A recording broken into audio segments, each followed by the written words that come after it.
Hi. So today I thought I would answer one of my questions I got from one of my viewers. It's, how does Qigong heal? How does it help you in your present moment? Well, Qigong, which has been around for about 4,000 years, it's an ancient Chinese practice, and it was done through observance. They didn't have the machines like we have now that can register energy and qi and work with the nuances that we can do on a very mechanical level, because we can actually measure that with machines. But they didn't have that. They just were using their intuitive powers.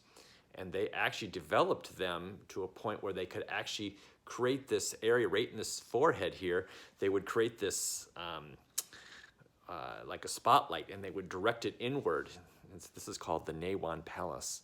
And this palace, they could illuminate it and turn it in like an internal X-ray and look at the body. And by looking at that, they were able to observe the energies flowing through the body and noticing that when they hit different parts of the body, they could make things happen. So the healing process has been observed over millennia through that developed into things like acupuncture, developed into Chinese herbs. They started to notice that certain types of food or certain types of herbs that would come into their body and create this healing possibilities for them and would change the body. And over time, they started to develop these practices and turn it into things like Qigong and acupuncture and Chinese massage.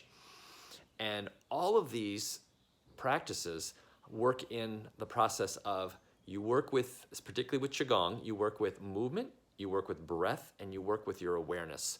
And now the awareness part is what brings it into the present moment. So as you're doing a Qigong exercise, as you're working with a meditation, or as you're working with breath work, any of these things, as you're doing it, if you stay present, if you stay and watch and get curious about what's happening for you, you're going to start to really calm the mind, allow the blood pressure to lower, allow your qi to flow better, which helps bring the immune system back online, which helps to support the lymph. All these things start to come back into play through this staying present, being in the moment.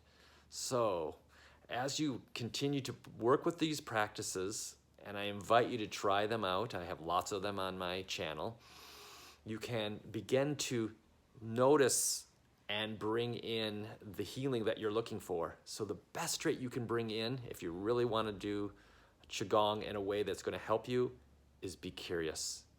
Even if it's things that you're already very familiar with, even if you're familiar, you go, oh, I'm familiar with that pain, oh, that shoulder thing has been bothering me for years. Well, do some work with that. Maybe you want to just hold your hand there. A laying of hands is a very simple form of Qigong. Lay your hand there and just breathe with it and just get curious about it. Yeah, you may know about it. Maybe it's very familiar, but it hasn't shifted. So there might be some other ways to work with it. So let yourself come and be supportive of it in a new way. So I hope that helps a little bit. I'll explain this more in some more videos, but I wanted to invite this idea of letting you know that Qigong has been developed for millennia, and therefore they've really learned how to support healing and wellness. Have a great day. Take care.